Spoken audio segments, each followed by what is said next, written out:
I think what will happen is, have you watched this show Walking Dead? It's basically like zombies are not the problem. It's the change in the humans that becomes the problem, right? So I think our reward systems and our dopamine hits will change so much that it's us who will become the problem adapting to the AI, I think. Well, I'll say it is spooky. I've obviously, like probably a lot of you, I've played with Chat GPT. It's really impressive. And Ivan, you put your chat answer as a question.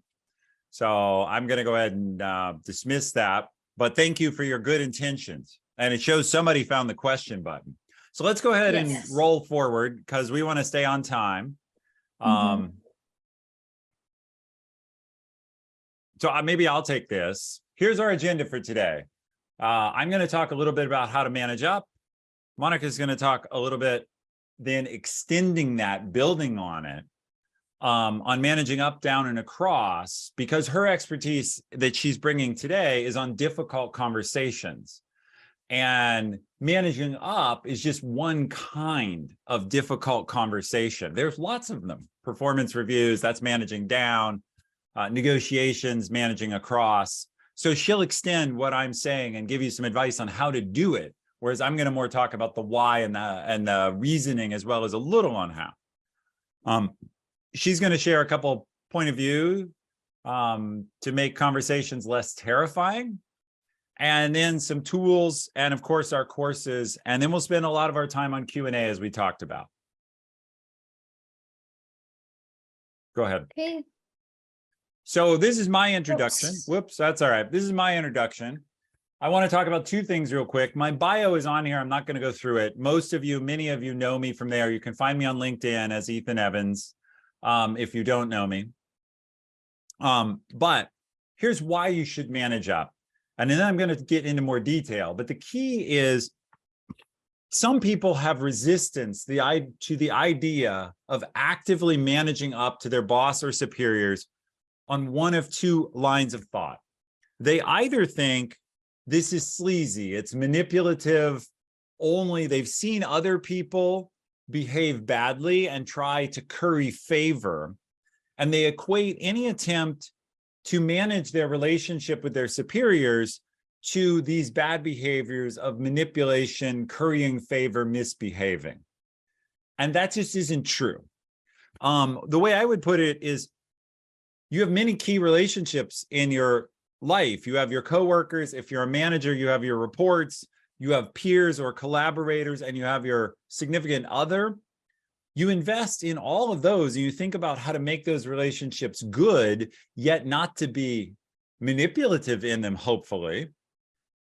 Same thing with your boss. It's having a great relationship with your boss is something you are free to invest in and is appropriate. Second, some people have resistance to this because they believe, well, I do great work. My work should speak for itself. If I have to do anything to market it or position it, that really isn't what I should have to do. And they get upset and they pull back from a good relationship because they feel that their boss should be noticing them based on what they do, not what they say or how they interact. And I would just say, your boss is busy, and that's a hopeless idealism. So the payoff is the quality of your relationship with your manager colors everything. And by colors, I mean simply, if you have a positive relationship with your boss, and frankly, they like you, when you screw up, they're going to be more forgiving. And if they're also going to think of you more often when it comes to giving you benefits. And this is human nature. Some of you will again hear, oh yeah, bosses have favorites. They play favorites and they're biased. Well, all of us are. If you think about somebody in your life that you like and how you think about them when they have an unfortunate incident, you usually think, wow, I wonder what went wrong in that case. Whereas if you think about someone you don't really like, even when they do something pretty good or smart, you may often think, I wonder how they got lucky and did that right. The history of our relationship influences our current evaluation. So having good relationship is beneficial. Can you take us to the next slide? So I promised Q&A. I don't want to spend too much time, but I have 2 slides on this general area that I think are worth sharing. So I already started talking about politics and ethics. And I've covered the question, is managing up unethical or manipulative? Specifically, it can be, but it does not need to be. It depends on you. And that's really goes to your motive. Is your core motive some sort of personal gain, or is it mutual success? Now, look, when we work with our bosses, all of us are hoping for some personal gain. We're hoping for a raise, a promotion, a better opportunity. That's normal, and that doesn't cross over into unethical. It's when that's all you're thinking about. I believe it's much more powerful to make an ally of your leaders and really look at how do I help them, and they will help me in return. That's how humanity works. We help each other. So, continuing this thought, are you positioning something? Are you, when we talk to managers, we all position things. We all, quite naturally, our own biases lead us to show ourselves in a better light. But there is a difference between positioning, the talking about what went well, maybe more enthusiastically than what's not going well, versus lying. A couple example types of lying people get into to avoid, and if you are a manager, to resist in your reports: sandbagging. A lot of you are going to be from the tech industry. Sandbagging is, of course, where you're asked for an estimate and you add a good amount of padding because you don't want to work too hard, or because you want to make sure you're covered. This leans a lot more towards lying. And you will remember, tempting to think the manager will never catch on. We're not all morons. And so eventually we will catch on to the pattern. And that will damage the relationship. Similarly, withholding information. It can be, information is power. And some people will be like, they may know something and withhold it from a senior peer or someone else because they want leverage, or because they don't want to be called on. What you don't see, you can't ask me about. Continuing this thought of what is ethical and what is not, a lot of people naturally seek face time with their bosses. They want to spend time around the halls of power, whatever that is. What is your purpose? Do you have a purpose for spending time with your manager, or are you just trying to manipulate? From a purpose viewpoint, if you want to spend more time with your manager, I gave more time to my direct reports and my skip levels who brought me interesting things to talk about. So people who brought me a proposal or a hard question or a new update, as opposed to people who just said, hey, Ethan, would you like to have coffee? No, actually, I wouldn't. Even though I like coffee, I'm very busy. I'll get my own coffee. I only want to talk to you if you have something valuable to our business. And it's not because I don't like people, it's because I'm very, very busy. Rounding out this list, there's a word, some of you may know it, sycophant. Sycophant is somebody who praises and kisses up to the boss in order to try and get favor. Those are great ideas, Ethan. Wow, what a great class. You're amazing. That's not attractive. Even though I like praise, I like it to be legitimate. And again, bosses catch on. The last question that's a little harder: when is it slacking and when is it work-life balance? So if a manager is asking you to do more or asking you to do something faster and you're pushing back, there are, again, 2 motives. I run into people, sadly, who simply don't wish to work. They wish to find a way to do the least work possible and still collect their paycheck. You may have heard of quiet quitting. I personally believe true quiet quitting is unethical. Setting boundaries to maintain your work-life balance is very ethical. And in the full version of this class, I talk more about how to do that. We can also address some of it in Q&A if we get there. Bottom line summary on this topic quickly: it's your conduct, so you have a choice of how to go about it. speaking as a manager and as an executive, I would say, build an ethical, open, collaborative relationship with me, and I will bend over backwards to support you. Good bosses will do that. Now, bad bosses sometimes don't do that. Sometimes they do play favorites. They do lots of things. That leads us to our next, and for me, final slide. Let's turn this around. Some of you may be in leadership positions today, probably a lot of you. Many of you probably want to get into leadership positions tomorrow. Even if you're not in a true managerial position, you can help people understand how to manage up to you. I often taught the people under me, how can they relate to me in a way that will work well for them and for me? What do I need for us to have a successful relationship? So for example, some of you, I'm sure, from Amazon, Amazon has a culture of deep auditing. Managers are expected to, in terms of the leadership principles, dive deep and be familiar with the details. If I'm doing that, some of my reports can feel micromanaged or distrusted. Ethan, why are you so deep in my stuff? You're asking all these questions, you're asking for all this data and proof. Why don't you trust me? And I would teach them up front, look, remember our leadership principles. I'm, for better or for worse, paid to be familiar with the details. So we have two choices. I can come ask you for details, or you can learn to volunteer them. But either way, I'm going to need them. And so if you don't mind me asking, I'll come ask. Even better, if you keep me very well informed, I won't bother you. That's an example of publishing your preferences. Generalizing this, some of you may know the term psychological safety.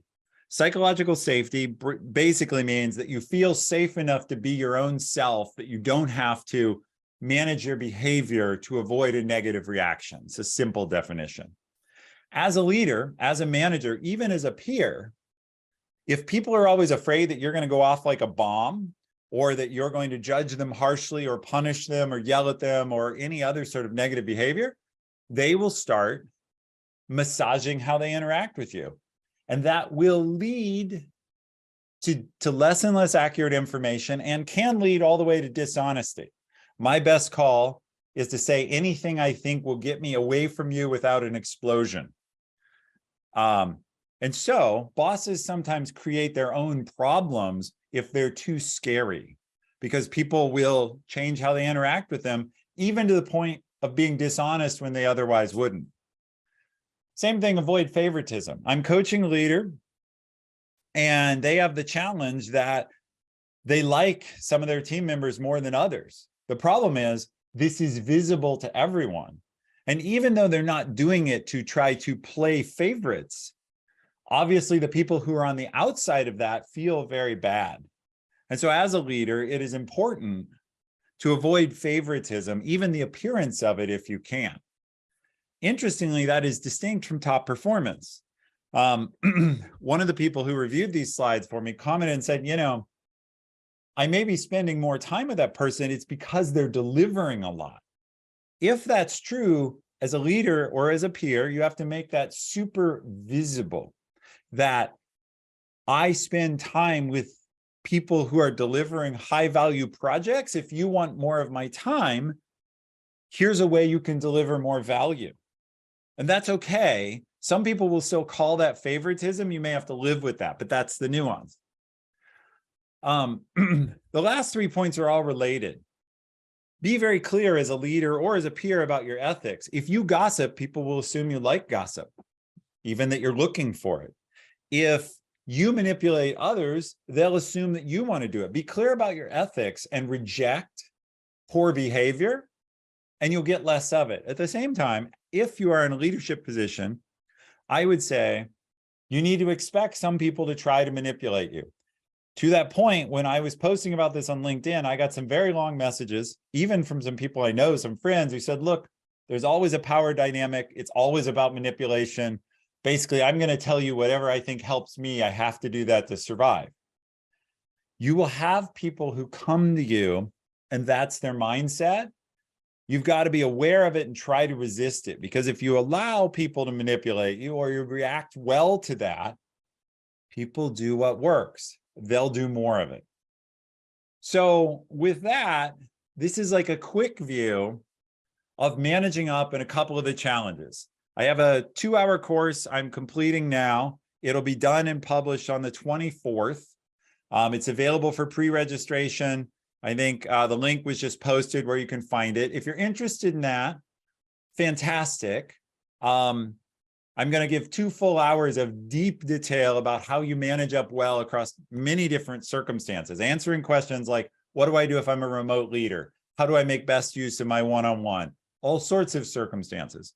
I also, many of you know, have a past course on how to become an executive, how to break through to an executive. That's also in this link. I'm going to turn it over and we're going to continue with the topic of having hard conversations. Okay. Hey, everyone. So people who don't know me, I'm Monica. You can see my bio here. I've been a coach since 2 years, and I have had more than 100 hours in coaching people on difficult conversations. I trained in a lot of transformational techniques, and I'm a geek about nature of mind and how we humans tend to go into like a default way of operating, and what are other powerful ways of showing up. So, but who I really am is I appear polished, confident, and bold on the outside, but I'm a nervous wreck and an imposter on the inside. I was a victim of my circumstances. I was arrogant. Like, these are still like edges I have sometimes, but I'm embodying leadership, joy, and being an eye of the storm more than before. So basically, like, whatever is going on around me, I'm the pole that stands and who is calm. So that's the kind of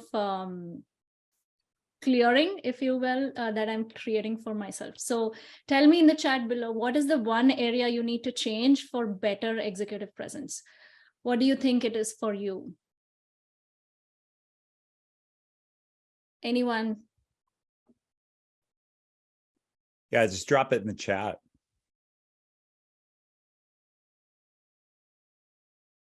Confidence. Okay.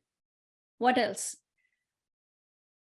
Avoiding process in my answers, calm and structured in stressful situations, like the eye of the storm, like I said, stronger communication, objection handling. Okay. Exuding calm and control, conflict management, making decisions. Okay, better communication. So the common theme I'm seeing here is being more structured and being confident and communicating clearly. I thought all of these things as well is what would get me that presence and that, the charisma that people talk about. But there is an even powerful way of thinking about this. So I'll tell you a quick story. There was a moment when I was furious at my coach. I have a coach, and something happened. I was furious at him. I went to him and I was all like nervous and, oh my God, how do I tell this? Or should I just like not tell and then, look for a different coach or whoever, or like try to avoid this situation? But then I just took up the courage and told him, hey, I'm really angry at you. You were I thought you would do this thing, but you didn't. And that really set me off. That triggered me. What was going on? And the way he handled that situation was mind-blowing to me. It not only changed how I viewed difficult conversations, but also it changed my perspective to the world. So have you ever, tell me in the chat, have you ever been in this moment with your manager, leader, or mentor where you resented something they did or expected something from them? Or have you been on the opposite side of getting this? Yes, okay, got it. Anybody else? Okay. Resented and lost my job. I know that could be really bad. Yes, very upset. So what happens when we don't address the situations in the moment? Like our natural default way is to kind of avoid them, or blame that person, and be in our head about it. Sometimes even especially at workplace where we have to appear more professional, we just stuff these things down, and they cause like mini heartbreaks, and they just remove that connection from people. So I'll tell you what my coach did. He basically asked me questions like, okay, what happened? What are you feeling? Instead of getting defensive, that I thought this, let me tell you my side of the story. Let me tell you what I felt. Like none of that, right? He asked me, what is happening? What's going on for you? How did you perceive it? And then he sat with me as I was angry, and he made me feel understood completely. And he said, is there anything else that I'm not getting? Do you feel gotten? Do you feel like I got you? Is there anything else? And then until I had nothing, he asked me questions. And then after that, he apologized, not the crappy way of saying, sorry if this hurt you, but that was not my intention. That's a total crap apology, I'm telling you. He basically said, this is where I fell short. And that was a powerful moment. Somebody owning their responsibility was powerful without bringing the other person in at all. And then instead of saying, let's do something else in future, or okay, are we all good? We are all good, right? Let's just move on to the next thing. Instead of that, he made a powerful commitment that this is where I fell short, and I commit to showing up this other way. I commit to supporting you this way. This is how he handled that. And just being on the other side of this kind of just loosened me up. Like, okay, you're telling me I'm an okay person to feel angry? Like, it's okay to have this resentment? Really? Like, really? So I was like this shocked person, and that changed completely.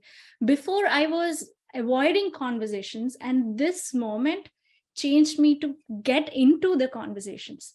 I always ran away at the first sign of confrontation, but the way when this was modeled to me, I was able to show up this way for other people. Like, so many other people told me, hey, I was upset with that. And that just led into so much more trust and better relationships, better connection. So tell me, what do you think was different? How this person was showing up than the usual behavior that we see? Anybody? Empathy, yes. Yes, he showed that he's not ideal, that he's human, that he can fall short, and that he owned his, that he took radical responsibility. Even when he felt that, like, somebody in that position would feel, no, there was like they have like very valid 10 reasons of why they did what they did.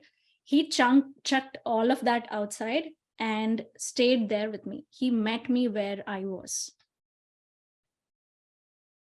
Willingness to learn, yes. So, okay.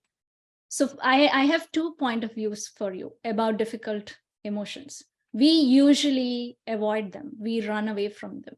We should push them under the carpet. But whenever you feel resentment or any frustration, agitation, those are golden opportunities for you to develop more relationship, more trust, more rapport. It is a place where you can go to your boss and say, or even your reports, and say, I'm sensing a disconnect here, and this is what happened, right? But the disclaimer, of course, is that you have to process your emotions. No, this is not a chance to dump everything on that other person. So that's the first point of view I have for you. The second one, conversations are for asking for support, standing for your commitment, and coaching somebody to an empowering commitment. So when you're managing down, think of it as coaching your report to a commitment and offering them support.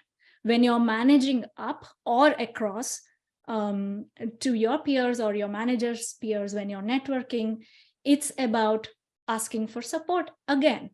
And it's about empowering them to empower you.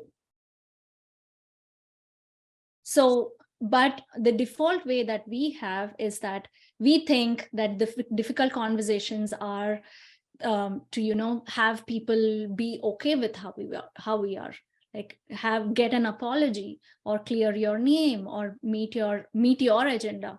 What we usually have like such tight goal on what that conversation is supposed to be, that we lose our ground.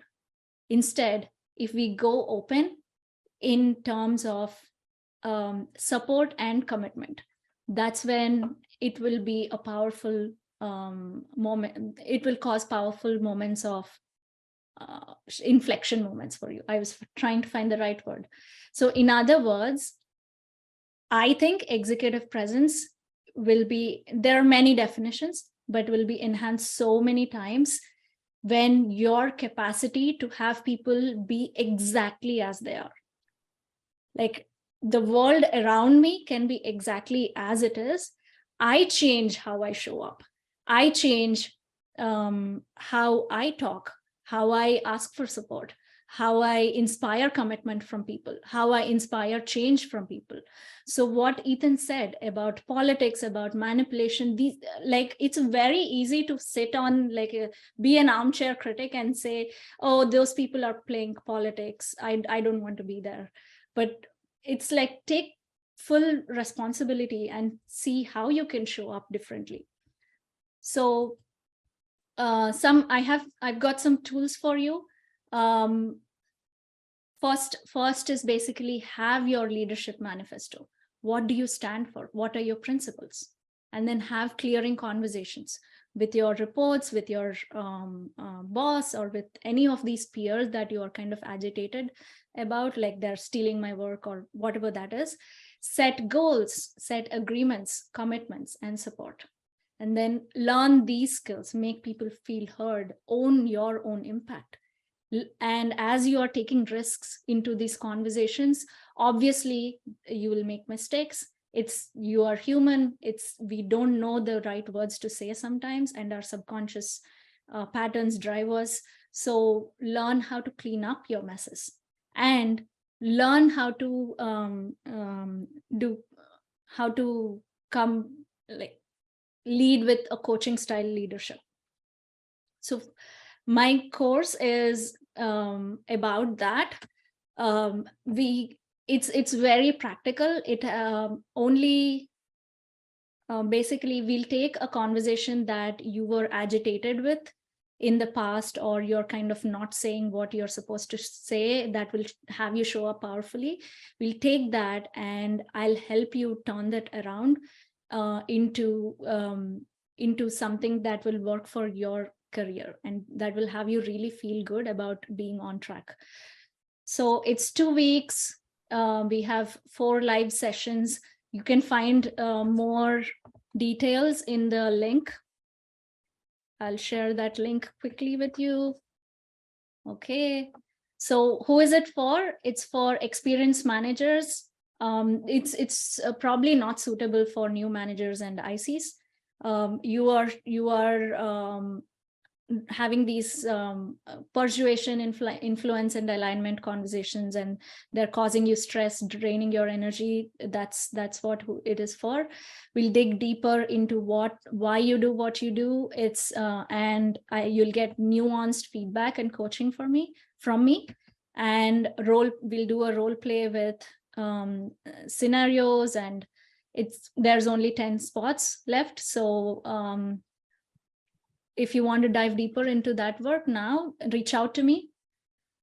And with that, this is a short webinar. I had like 20 slides, and Ethan told me, hey, we cannot cover all of this.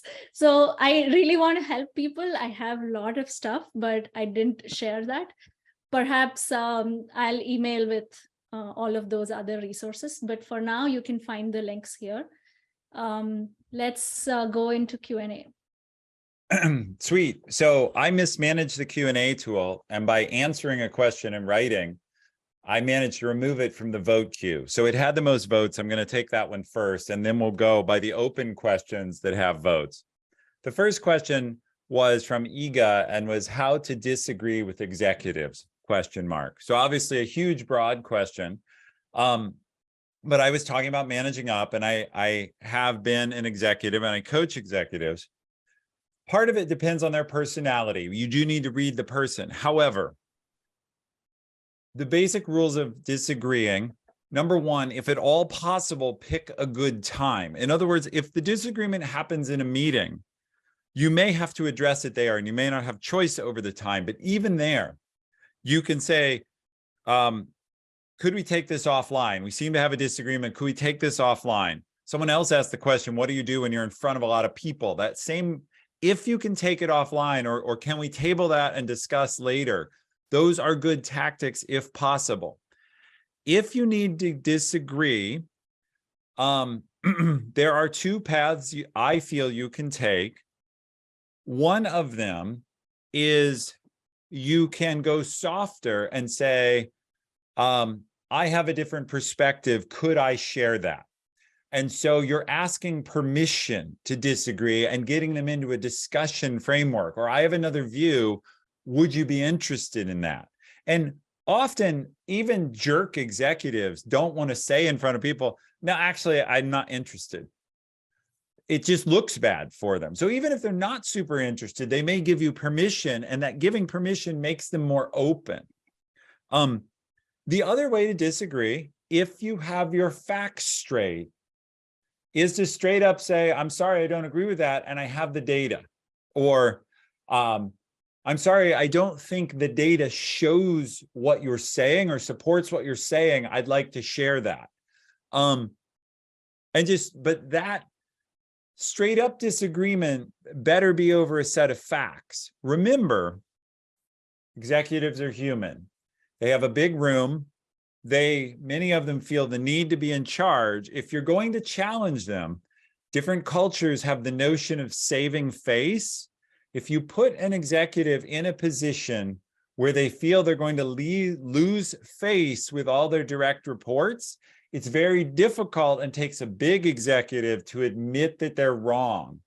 So help them do that smoothly. That's why you offer offline. It's why you ask permission. It's why you say, I think I have some different information that might change that decision. You find any way to give them an outlet. Now, you might think, why do I need to do that? Why can't I just tell them they're wrong? Well, as I always say when I coach, I try to coach based in reality, not what should be. And reality is realize they are in a position where their reputation matters. And if that reputation has to be protected at the cost of you, sometimes they'll do that. Anything you would add to that? Yeah, that was an amazing answer. And to add to that, if you have this thing that I have something that I disagree with, there is something called apple pie positioning that Shreyas Doshi wrote a post about on LinkedIn. So basically, it's like asking these questions to appear smart, credible, and position yourself to get that like kind of attention. So I would first inquire, and I used to do that. Like sometimes I do that too. So basically I would first inquire, am I trying to come across as something, or do I really have anything very valuable here? If not addressed, will um, change, will degrade things. So I would inquire into that. So I'm going to take the next question, but I'll just point out none of the questions in the question tool currently have more than 4 votes, and there's 95 of you listening. So like 91 of you are just sitting like bumps on a log and not getting your questions answered. Feel free to do that, but you're like missing an opportunity that I would like to take. So the next question here is, I am curious to know more on why an individual doing high quality work in itself, in my words, because I said this, requires managing up, and why it's hopeless idealism. You mentioned delivering results is the currency of earned trust. Why should it fall short? Why should managing up be P0 and not P1? So first, I'm going to take the end of that question and say managing up is not necessarily P1. It's simply very important. It's also true that when I completed my executive class, level up, breaking through to executive, how to manage up better was the #1 question the people from that executive class asked me to address next. So other people certainly appear to perceive it as very important. Now, answering your question directly, time. You may be doing great work. I'm a busy person. We all wish our boss was as interested in our work as we are. But humanly, they're interested in their own work, how their boss is perceiving their work, how they're going to get their kids picked up from daycare, and how they're going to get their long weekend in Cabo. They're also interested in what work you're doing, but it's like 5th on the list. So there is room and value in you making sure important work is noticed. More than that, it's not only about the work, but there's this opportunity. Just stop screen sharing. If you just stop the share and it'll take your background off. That's why you need to. Managing up isn't only about getting your work noticed. There's lots of other things: getting involved, getting input on how to grow your career, getting involved in problem solving and decision making, getting access to resources. There's lots of other things. But on this question, the reason you need to do it is, #1, they're busy. And #2, your peer may be doing equally good work, but better job with PR. And you'll lose that battle. Again, reality rather than what you might like to hear. If you do great work, but I also do great work and I'm good at publicizing it, who's getting promoted? And that's just reality. So I would add that, sorry, I got distracted.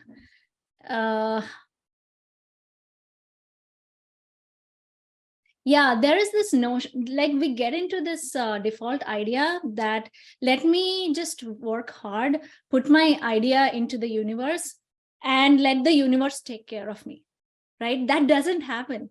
And we think that other people should notice us, but we are always in our story.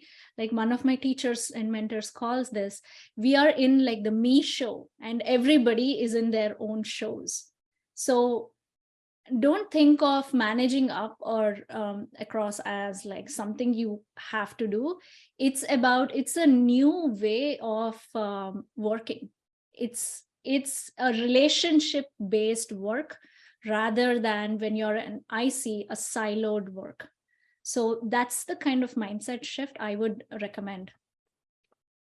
Excellent. I agree with that.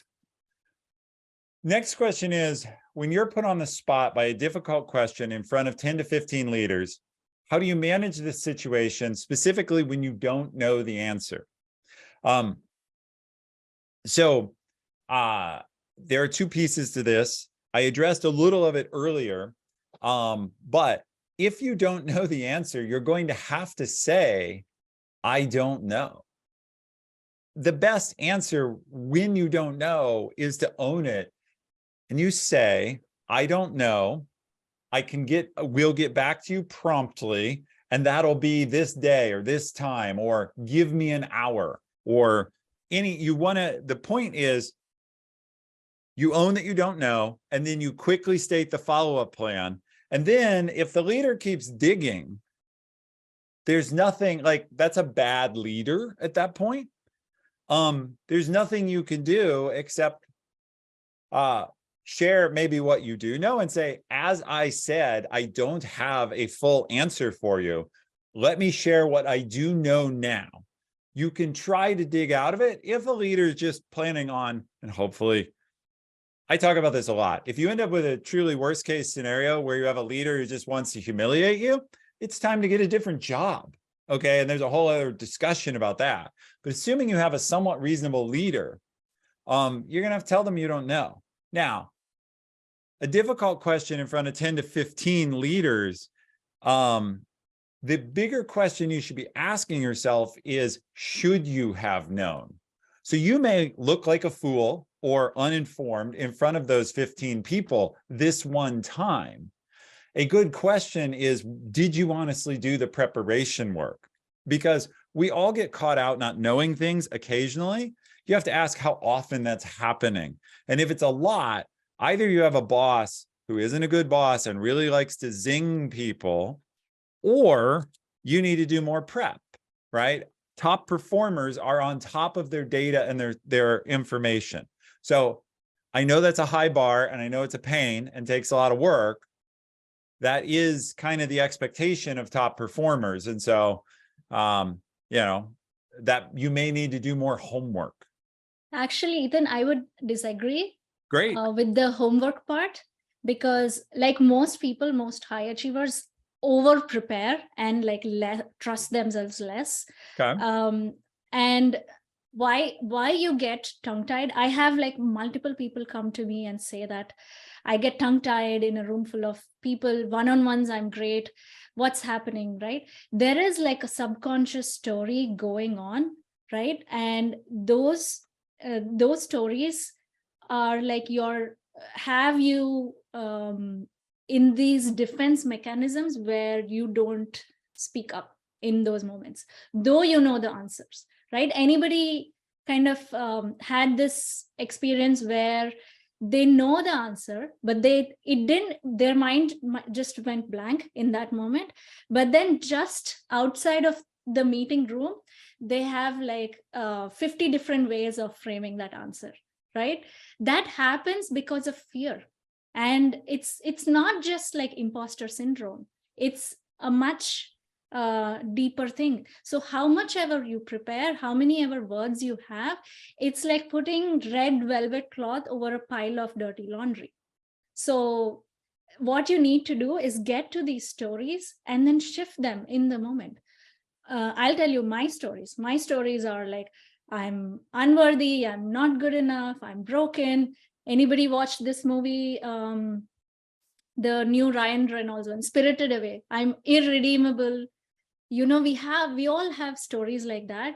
And this is one of we call these like core narratives. And this is one of the things that I address in my course. We get to the core narratives and try to have you practice in real time when that is showing up. So I would suggest like practice that with a friend and then ask them, practice a real situation and then ask them, or role play a previous situation and then tell them how are you perceiving me? What's happening? And then get into like, what are your thoughts in that moment? And then try to address them. And that if your problem is you really, in the end, realize after the fact you knew the answer and you were nervous or tongue-tied, that is one set of solutions. I was definitely taking it literally as the question is written, you don't know. Those are different circumstances, but I think your answer addresses a very common problem. I opened this when people were coming in talking about defending my master's thesis and how I was nervous. I've generally been a very confident speaker. And so I have been quizzed, kind of hostile quizzing in front of people, and I'm able to remain fluid, usually, as opposed to freeze up. That just happens to be me. Other people don't have that. And it is true that you will face circumstances where people want to quiz you, whether it's for their own reasons or whatever, or they just legitimately want information. That will happen. And so working on those narratives, I absolutely agree. That's another critical skill. Actually, I have another thought about that, Ethan. Basically, one thing that happens is in these situations, you get tongue-tied because you view your leaders as somebody above you and you undervalue yourself. And then there is like a hierarchy that you're looking at. Like, okay, that person knows more than me, is better than me, works harder than me, or has larger control over me or over my career, right? When that is there, you want to appear a certain way, and that kind of gets you tongue-tied. What you kind of need to shift there is basically say that, okay, I'm on a mission for my team and I want to deliver these products or services. I'm responsible for this. And I don't know if this is, you would agree with this, Ethan, but say that how can my leader kind of serve me, deliver my thing, like my leader is working for me rather than I work for my leader. That kind of helps sometimes. Yeah, and good leaders value their teams. And so they want to serve and support their teams. So the next question we have is, and we won't be able to take too many more. We'll try and shorten up our answers and stay focused. For those who work in large organizations with the inevitable matrix, people have more and more dotted line leaders as opposed to single clear line manager. How can I manage multiple leaders and managers effectively to protect my teams from unnecessary work, reporting, dead-end projects, etc.? So this is the question of managing multiple stakeholders or multiple senior peers. At one level, it's the same process simply duplicated. And if you have a lot of those stakeholders, you are going to want to build positive relationships with each of them, figure out their styles, and figure out how to communicate to them. However, the bigger question here with lots of them is how can you scale that?